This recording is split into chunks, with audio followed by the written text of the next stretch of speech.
Salam sehat dan tetap semangat. Kembali bersua dengan Sudha Hartono, tentu saja di Ngobras, ngobrol bareng santai bersama Rumah Sakit Jogja. Nanti kita akan berbincang dengan salah satu narasumber dari Rumah Sakit Jogja, tentu saja masih dengan topik-topik kesehatan. Masa pandemi, selain memberikan dampak yang luar biasa terhadap kesehatan fisik seseorang, juga memberikan dampak yang luar biasa terhadap kondisi mental ataupun psikologis dari individu, keluarga, maupun masyarakat. Pagi hari ini, saya Sudha Hartono dari Rumah Sakit Jogja ditemani oleh seorang psikolog klinis dari Rumah Sakit Jogja akan membahas atau mengangkat tema terkait tips menjaga kesehatan mental keluarga pada masa pandemi. Kita angkat materi ini atau tema ini tentu saja untuk memberikan wawasan kepada masyarakat Jogja dan sekitarnya, khususnya para pengguna layanan Rumah Sakit Jogja. Bagaimana menjaga ketahanan mental di masa pandemi. Karena kita tahu bahwa sampai dengan saat ini, pandemi belum juga berakhir, dan kompleksitas masalah tidak hanya seputaran individu, tetapi secara global. Baik, pagi hari ini saya sudah ditemani dengan seorang psikolog klinis. Beliau adalah Ibu Aprilia Dewi Kartikasari, MPhil psikolog. Beliau saat ini bertugas di Rumah Sakit Jogja sebagai seorang psikolog klinis dan melayani masyarakat Jogja dan sekitarnya, khususnya pengguna layanan Rumah Sakit Jogja di klinik konsultasi psikologi. Selamat pagi Ibu April. Selamat pagi ya. Mas Setio. Semoga tetap dalam kondisi sehat, meskipun kita tahu bersama kondisi kurang mendukung ya. Betul sekali. Masa pandemi memang saat ini memberikan dampak yang luar biasa. Tidak hanya pada orang yang terdampak langsung dengan virusnya, tetapi masyarakat sekitar juga mengalami hal yang sama. Salah satunya adalah kondisi psikologis. Nah, baik, sebelum kita masuk pada materi, masa pandemik ini, kira-kira menurut pandangan atau persepsi dari seorang psikolog, masa pandemi ini berpengaruh seperti apa terhadap kesehatan mental seseorang? Dalam masa pandemi ini tentu sangat berpengaruh sekali, Nje, karena kita menghadapi sesuatu yang tidak kita ketahui. Ya. Kalau kita takut terhadap hewan, kita bisa mengetahui jelas dan kita bisa berlari. Ya. Hanya saja di masa pandemi ini kita menghadapi sesuatu yang tidak kelihatan, ya. Dan masyarakat pun bertanya-tanya, masih sampai sekarang walaupun sudah setahun masih bertanya, ada nggak sih sebenarnya dengan kasus yang selalu ditampilkan, banyaknya kasus kematian yang disebabkan oleh COVID, gitu. Yang terkonfirmasi itu kan membuat situasi menjadi tegang. Virus itu menjadi suatu ancaman yang terus-menerus sehingga menjadi tegang dari semua individu, karena ini terjadi tidak hanya di Indonesia saja, tapi global, di seluruh dunia. Jadi secara tidak langsung masa pandemi ini itu memang di bawah alam sadar kita ya. Alam sadar kita itu tetap merasa bahwa kita terancam. Betul seperti sekali. Itu. Sehingga itu akan terbawa mungkin jika bertumpuk-tumpuk akan menjadi suatu trauma yang berkepanjangan. Betul sekali, ya. apabila tidak ditangani. Dari kacamata psikolog kembali, bahwa dampak pandemi terhadap individu maupun keluarga itu memang sangat besar. Nah, kira-kira dampak seperti apa secara mental pandemi ini akan berpengaruh kepada individu, keluarga maupun masyarakat? Baik, seperti tadi yang pertama, pandemi itu suatu krisis global. Sehingga semua orang merasa cemas sampai merasa takut karena ini berhubungan dengan survival mode. Bagaimana kita mempertahankan hidup. Bagaimana kita tetap hidup. Kan sudah ke sana ya, bagaimana kita bertahan itu sudah suatu prestasi. Kemudian yang kedua, kita juga menghadapi suatu ketidakpastian, terutama kebijakan pemerintah. Yang dinamis gitu ya? Betul. Perubahannya sesuai dengan kondisi sekali, pandemi gitu ya? Baik di Indonesia maupun di dunia, itu membuat pemerintah membuat kebijakan yang luar biasa sangat cepat. Jadi membuat kaget, kayak mudik ini juga kan sudah suatu stresor besar. Intinya adanya perubahan itu kan menuntut masyarakat untuk beradaptasi gitu ya? Hanya saja tidak semua orang bisa beradaptasi. Gitu. Kemudian selanjutnya adalah hilangnya rasa aman, karena dalam kondisi ketakutan sehingga terancam gitu ya. Hilangnya rasa aman, dalam kehidupan sehari-hari harus ada perubahan dari aktivitas sehari-hari, baik di bidang pendidikan, pekerjaan, ekonomi, gitu interaksi ya, sosial, ya, seperti itu. Jadi seperti sangat itu. luar biasa. Luar biasa. Jadi memang dampak pandemi ini tidak hanya dialami oleh individu tertentu atau kelompok tertentu, tetapi Betul. secara global memang sudah berdampak pada keseluruhan, Iya, keseluruhan hampir manusia, gitu ya. Baik, pasti ada sebab dan akibat yang memperberat masalah, ya, masalah kesehatan mental selama pandemi. Kira-kira kalau dalam istilah psikologi, kalau tidak salah, pre-existing problem, Betul gitu ya. sekali, Kira-kira menurut pandangan Ibu April, pre-existing problem seperti apa yang dapat memunculkan trauma yang berlebihan? Betul. Setiap individu berbeda-beda dan yang memperberat kondisi di masa pandemi ini adalah pre-existing problem. Yang pertama adalah apabila individu itu sudah mempunyai masalah sebelum pandemi, sudah ada masalah. Jadi di luar pandemi, gitu Iya, ya? di luar pandemi sudah ada masalah. Begitu ada individu, pandemi, akhirnya masalah itu bertumpuk, bertambah, bertambah. gitu ya. Yang kedua, apabila individu itu sebelumnya sudah pernah mengalami trauma yang menyebabkan kecemasan. Trauma psikologis tentunya, Ya, trauma psikologis yang menyebabkan dia cemas atau takut, sehingga dengan ada pandemi, trauma itu terulang lagi, bahkan lebih berat kuat. lagi, ya. Kemudian yang ketiga, apalagi jika individu itu adalah pasien yang harus rutin berobat.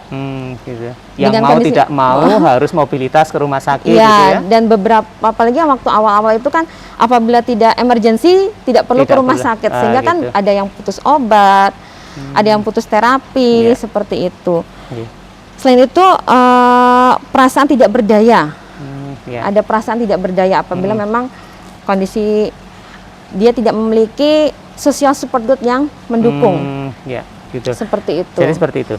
Baik, masyarakat Jogja dan sekitarnya, khususnya para pengguna layanan Rumah Sakit Jogja. Topik pagi ini memang kita angkat terkait kondisi psikologis atau mental individu maupun keluarga, karena kita tahu bersama bahwa masa pandemi ini kita tidak akan tahu kapan berakhirnya. Memang peran serta masyarakat memang dibutuhkan sekali, terutama dalam protokol kesehatan, karena tidak mungkin kita, seperti ada istilah, kalau kita bahagia sendirian itu tidak mungkin bisa bahagia. Sama halnya dalam pandemi ini. Jika pandemi akan berakhir, tidak mungkin dilakukan oleh satu orang. Tentu saja harus ada support dari seluruh masyarakat. Baik, masyarakat Jogja dan sekitarnya, terutama para pengguna layanan Rumah Sakit Jogja, kita akan berlanjut kembali ke Bu April tentang masalah mental atau kesehatan mental individu maupun keluarga. Begini Bu April, bagaimana membangun pondasi atau memperbaiki pondasi kesehatan jiwa selama pandemi? Tentu saja dengan notabene orang itu individual differences terhadap kayak seperti pengalaman masa lalunya, mungkin punya trauma atau yang mungkin sebelumnya sudah rapuh secara psikologis. Nah, itu bagaimana untuk memperkuat pondasi itu sehingga dalam masa pandemi ini bisa tetap survive? Baik, di masa pandemi ini tentu semua orang akhirnya berada di dalam rumah. Ya. Karena tidak bisa kemana-mana, aksesnya terbatas, mobilitasnya terbatas, sehingga mereka lebih banyak akan berada dalam rumah. Sehingga yang terpenting adalah bagaimana di rumah itu menjadi menjadi suatu social support group yang pertama, yang utama itu adalah dari dalam keluarga. Dalam rumah, terutama terutama adalah orang tua. Orang tua gitu, ya. Yang harus ya, karena memang orang tua yang paling tua ya, berarti seharusnya sih mereka lah yang beradaptasi lebih cepat. Karena mereka lah yang akan membuat role model atau membuat aturan di dalam rumah tersebut. Sehingga yang diharapkan adalah orang tua memahami dulu, memahami karakter setiap anggota keluarganya, dan juga memahami apabila terjadi perubahan pada dirinya sendiri. Gitu.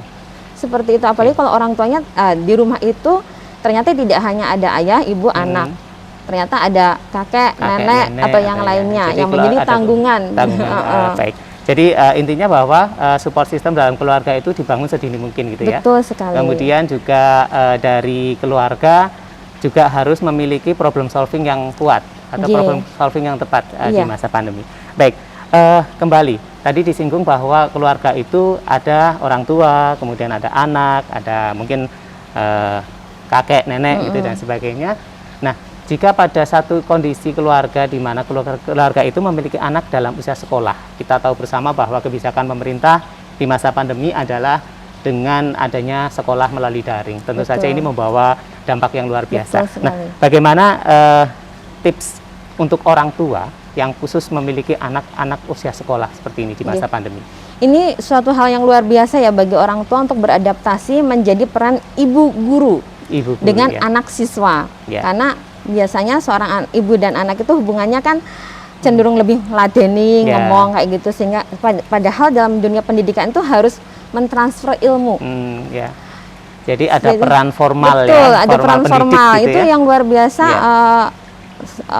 Banyak orang tua yang mengalami kesulitan, Ya, betul. terutama untuk menentukan waktu dan yang lainnya. Sehingga yang pertama yang harus dilakukan adalah ayah dan ibu sepakat dulu Ya. untuk terkait saling mendukung terkait waktu yang aktivitas berada di rumah. Time manajemennya Betul. untuk di lingkup keluarga sendiri Betul. harus terbangun lebih bagus dulu jadi, ya.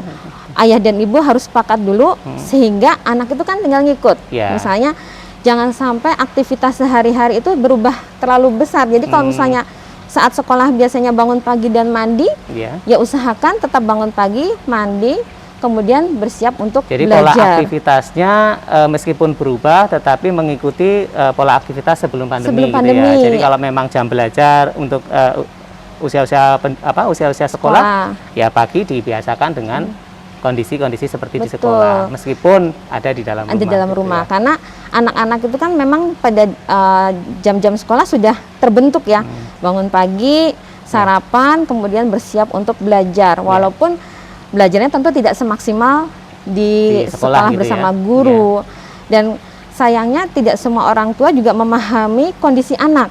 Apakah anak itu kalau anaknya pintar atau dalam IQ normal nggak jadi masalah, tapi ternyata orang tua tidak paham kalau anaknya dalam kondisi yang memang di bawah rata-rata atau butuh dukungan atau butuh terus dukungan gitu ya. yang lainnya. Nah, kadang akhirnya pendampingannya harus terus-menerus betul, gitu ya. kadang membuat orang tua menjadi tersulut emosinya sesuai pemberitaan-pemberitaan yang ada. Seperti halnya anak-anak yang berkebutuhan khusus yang hanya mampu didik atau mampu latih itu tentu saja akan membuat stresor tersendiri bagi orang tua. Sekali. Nah, terlebih lagi mungkin masa daring ini juga masa penyesuaian bagi orang tua yang tadinya mungkin tidak begitu memanfaatkan era digital, harus dengan era digital juga. Ya, betul, harus memaksa untuk ya belajar. Nah, belajar terkait cuman yang menjadi problem adalah ketika dulu anak-anak usia sekolah itu kan memang dibatasi untuk penggunaan gadget dan lain-lain gitu ya.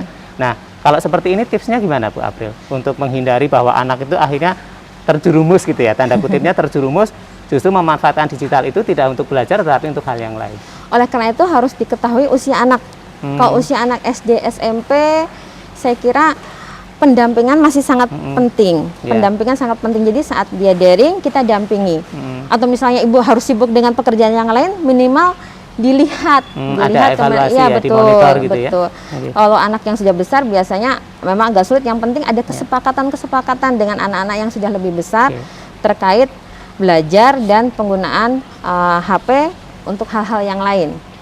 Gitu tetap ya. Ada pengawasan, tetap harus ada pengawasan. Jadi memang peran orang tua, kalau orang tuanya masih lengkap, ada figur bapak, ada figur ibu, tentu saja ini akan lebih mudah. Tetapi bagi yang single parent itu harus berperan ganda, berperan ganda, peran sebagai orang tua, juga peran sebagai pendidik di rumah. Nah, itu yang mungkin membuat kesehatan mental kadang bergeser ke arah stressful seperti itu. Nah, begini, masyarakat Jogja dan sekitarnya, khususnya para pengguna layanan Rumah Sakit Jogja, sebenarnya kita masih ingin mengobrol banyak dengan Bu April, seorang psikolog klinis di Rumah Sakit Jogja, tetapi tentu saja waktu, karena Bu April juga harus praktek juga ya. Nah, sebelum kita tutup ini, ada pesan khusus untuk masyarakat agar ketahanan mentalnya itu tetap terjaga nggak? Baik, untuk sehat jiwa selama masa pandemi ini adalah yang pertama, marilah kita berpikir positif bahwa karena hal ini terjadi di semua orang, di seluruh dunia. Jadi berpikirlah positif bahwa insya Allah ada hikmahnya gitu ya. Yang kedua, fokuslah pada apa yang bisa kita kerjakan, bukan terus ngobrol-ngobrol ya, berpikir kemana-mana, jangan-jangan, bagaimana nanti, pokoknya fokus pada apa yang kita hadapi di depan mata kita, itu akan membuat kita lebih fokus. Lebih ke yang real gitu ya. Betul, kemudian kita harus selektif terhadap informasi-informasi, apalagi ini di era online era pemberitaan online. Sangat cepat, baik di Twitter, Facebook, terbaran gitu ya. Ya, luar biasa sangat cepat, kita harus selektif, karena kalau tidak, kita akan cemas. Selanjutnya, kembangkan minat dan hobi. Nah, ini sangat penting sekali. Kembangkan minat dan hobi, misalnya apa yang bisa dilakukan di rumah, entah memasak, entah menjahit, entah bercocok tanam, memelihara binatang atau yang lainnya. Kendalikan pikiran dan emosi kita dengan relaksasi, ibadah, dan apabila ada sesuatu perubahan dalam diri kita, misalnya kok gangguan tidur, atau kok jadi sering marah-marah, atau jadi malas makan, atau jadi lebih banyak makan dari biasanya. Mungkin ada sesuatu hal yang membuat kita jadi stressful sehingga perlu konsultasi pada ahlinya. Bisa ke konsultasi pada yang terdekat, yang paling mungkin untuk karena diakses. Permasalahan psikologi tidak bisa terurai jika kita hanya memendam gitu ya. Betul gitu ya.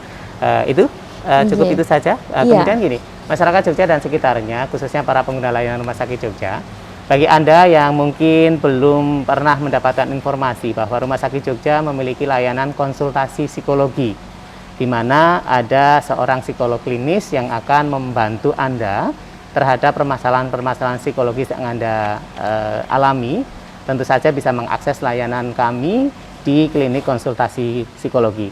Lebih jauh tentang klinik konsultasi psikologi, mungkin Ibu April bisa menjelaskan kira-kira di klinik konsultasi psikologi sendiri itu apa saja yang bisa diakses oleh masyarakat? Baik, terima kasih. Konsultasi klinik psikologi ini sebenarnya sudah ada sejak tahun 2010 ya. Hanya jauh saja sebelum pandemi gitu ya. Sebelum pandemi.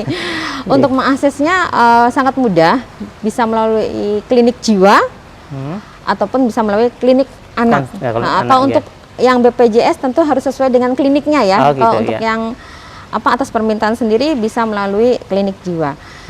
Dan kita bisa melakukan konseling, psikoterapi, misalnya apabila membutuhkan CBT atau EFT dan yang lainnya.